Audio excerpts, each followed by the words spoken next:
Lorsque tu as déjà expérimenté la puissance de la prière, tu dois devenir un homme faible. Je vois des chrétiens qui sont très rancuniers. C'est la preuve que tu ne connais pas la puissance de la prière. Un homme qui vit de la prière ne peut pas se permettre d'avoir de la rancune. Il fait vite pour arranger parce qu'il sait que ça risque de court-circuiter son système spirituel. Alléluia. Ainsi, il fait très vite pour arranger. Même s'il a tort ou il a raison, il arrange vite. Pourquoi? Il veut avoir un ciel ouvert. Si tu as fait un mois de rancune et de division, sache que tu as fait un mois d'inexaucement. Et si même tu as vécu quelques exaucements, sache que c'était les miettes de Dieu. Dieu t'a jeté des miettes, il pouvait te donner plus que cela. Quand est-ce que je peux être en division avec quelqu'un? C'est lorsque ça ne dépend pas de moi. C'est-à-dire que tu t'es humilié, tu as fait le premier pas, mais la personne refuse. Elle veut rester dans son coin, elle ne veut pas. Là devant Dieu tu es quitte, mais il faudrait que tu fasses de tout ton mieux pour être en paix.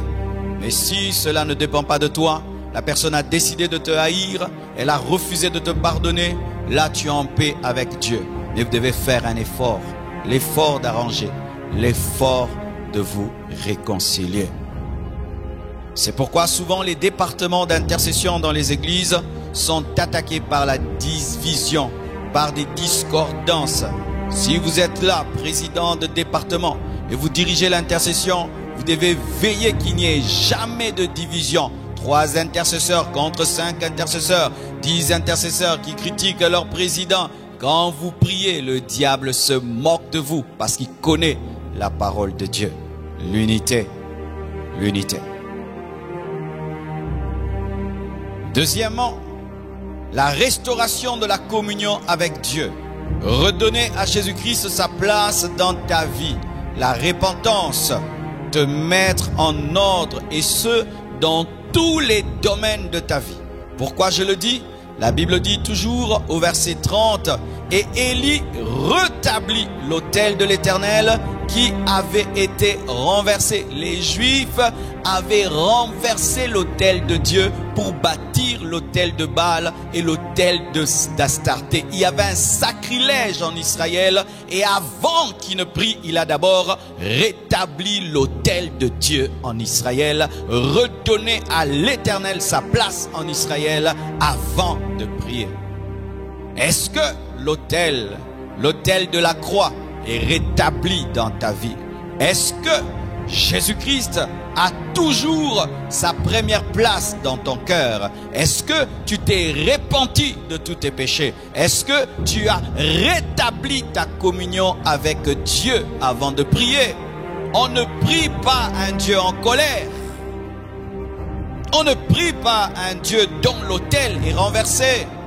On ne prie pas un Dieu dont l'autel est anéanti. Il faut rebâtir la communion, rebâtir l'intimité, se repentir, redonner à Dieu sa première place dans ta vie. Avant de prier, il faut que celui que tu pries soit le premier de ta vie. Si c'est Baal, si c'est Astarté, si c'est un homme, si c'est une femme, si c'est l'argent, si c'est toi-même, si c'est je ne sais quoi, tu dois renverser l'autel de Baal, renverser l'autel d'Astarté et bâtir l'autel de Dieu. Et aujourd'hui, l'autel pour nous, c'est la croix. Et celui qui doit être au centre de nos vies, c'est Jésus-Christ de Nazareth. Est-ce que Jésus est au centre de ta vie? Est-ce que tu t'es réconcilié avec Dieu? Est-ce que tu as renoncé à tes péchés? Troisièmement, il faut présenter Jésus-Christ au Père ou faire une prière accompagnée d'une offrande inspirée par le Saint-Esprit. Je répète, il faut présenter Jésus-Christ au Père ou faire, en plus de cela, une prière accompagnée d'une offrande inspirée par le Saint-Esprit. La Bible nous dit, au verset 33, « Il arrangea le bois, coupa le taureau par morceaux et le plaça sur le bois. » Alléluia. Il n'a pas prié avec un autel vide. Il y avait une offrande sur cet autel.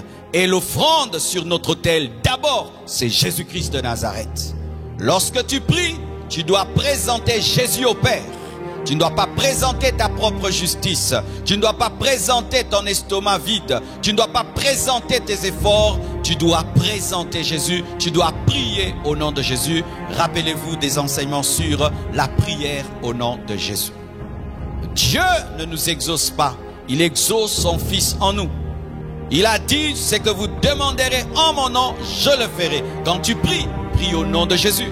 Quand tu prie, prie au travers de l'œuvre de la croix. Quand tu pries, compte sur le sacrifice de Jésus-Christ à la croix. Ne te fonde pas sur toi-même, mais fonde ta prière sur l'œuvre de la croix. Il faut un sacrifice sur l'autel. Alléluia. Deuxièmement, après que tu aies prié au nom de Jésus-Christ, le Saint-Esprit peut te demander d'accompagner ta prière d'une offrande. La Bible nous dit que lorsque l'ange est apparu à Corneille, il lui a dit quoi? Tes prières et tes aumônes ont été entendues. Pas seulement les prières, les aumônes aussi. Tu peux faire des prières accompagnées des offrandes et des offrandes que le Seigneur te demande. Lorsque tu pries, n'entends pas seulement Dieu dans le domaine des révélations, qui est l'homme de ta vie, qui est la femme de ta vie, qui est le sorcier, mais aussi en matière des offrandes. Dieu peut te dire, cette prière, tu es en train de demander les études, tu es en train de demander le succès, tu es en train de demander la prospérité, tu es en train de demander un travail, donne aussi une offrande, tu es en train de demander ceci, accompagne ta prière d'une offrande. Alléluia. Il a prié avec une offrande. Et notre offrande, c'est Jésus-Christ. Mais l'Esprit de Dieu aussi peut te dire d'ajouter à Christ une offrande d'amour, une libéralité. Amen. Quatrièmement, il faut se donner soi-même. Il faut te donner toi-même. Jésus-Christ s'est donné. Il est l'offrande. Mais il y a aussi des libations. La Bible nous dit que lorsque Élie a établi l'autel, rétabli l'autel, il a mis l'offrande, mais en plus de l'offrande, il a demandé à Israël de verser 3 fois l'eau. Et cela, c'est la libation. C'est toi la libation. Jésus est le sacrifice principal, toi tu es l'eau. Tu dois te donner toi-même à Dieu.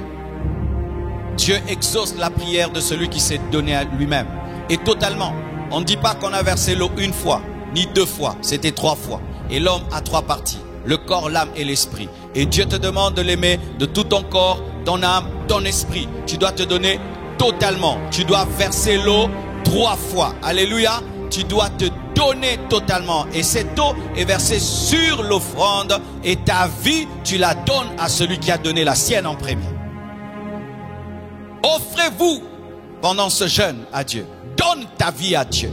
Livre-toi totalement. Et pourquoi je dis que l'eau symbolise la vie? Sachez que Élie, cet Élie-là qui est en train d'invoquer le feu, il avait prié pour qu'il n'y ait pas la pluie. Et lui qui a demandé qu'il n'y ait pas la pluie va auprès du peuple pour demander de l'eau. Où allait-il avoir cette eau? C'était leur réserve, c'était leur vie. C'était leur vie. Et ils ne demandent pas une fois, ils demandent 3 fois de verser de l'eau. C'était un sacrifice. Ils n'avaient pas suffisamment d'eau. Et ils ont donné le peu qu'ils avaient parce qu'il avait demandé. C'était leur vie qu'ils donnaient. Tu dois donner ta vie. Tu dois donner ta vie. Quand tu pries, tu dois donner ta vie à celui que tu pries. Si tu ne donnes pas ta vie à celui que tu pries, c'est une escroquerie spirituelle. Tu ne recherches que son aide. Seigneur, donne-moi. Seigneur, aide-moi. Seigneur, donne-moi. Seigneur, aide-moi. Ok, mais donne-moi ta vie. Non, non, non, non, non, non, non, non. Aide-moi, bénis-moi, protège-moi. Mais donne-moi ta vie. Je ne veux pas. Non, frère, Dieu ne fonctionne pas ainsi. Tu dois répandre ta vie sur l'autel. Tu dois te donner à celui qui s'est donné. Et quand tu prieras, le feu tombera.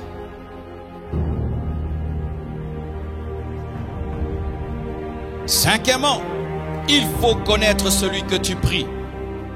La Bible nous dit, au moment de la présentation de l'offrande, Élie le prophète s'avança et dit, Éternel Dieu d'Abraham, d'Isaac et d'Israël. Il savait à qui il s'adressait.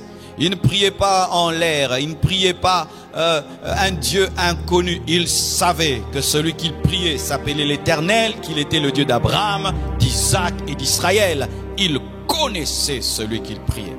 Connais-tu celui que tu pries? La grandeur de la révélation que tu as va déterminer la grandeur de ton exaucement. Il y a des gens, pour eux, Dieu ne donne que le spirituel. Vous aurez le spirituel pendant cette retraite. Et d'autres, Dieu ne donne que le matériel. Vous n'aurez que le matériel. Et d'autres croient que Dieu peut donner le spirituel et le matériel. Et vous aurez le spirituel et le matériel.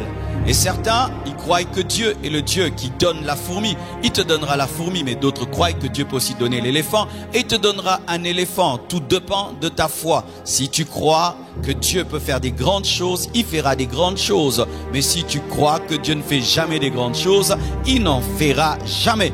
Frère, qui est ton Dieu? Quelle est la révélation de ton Dieu?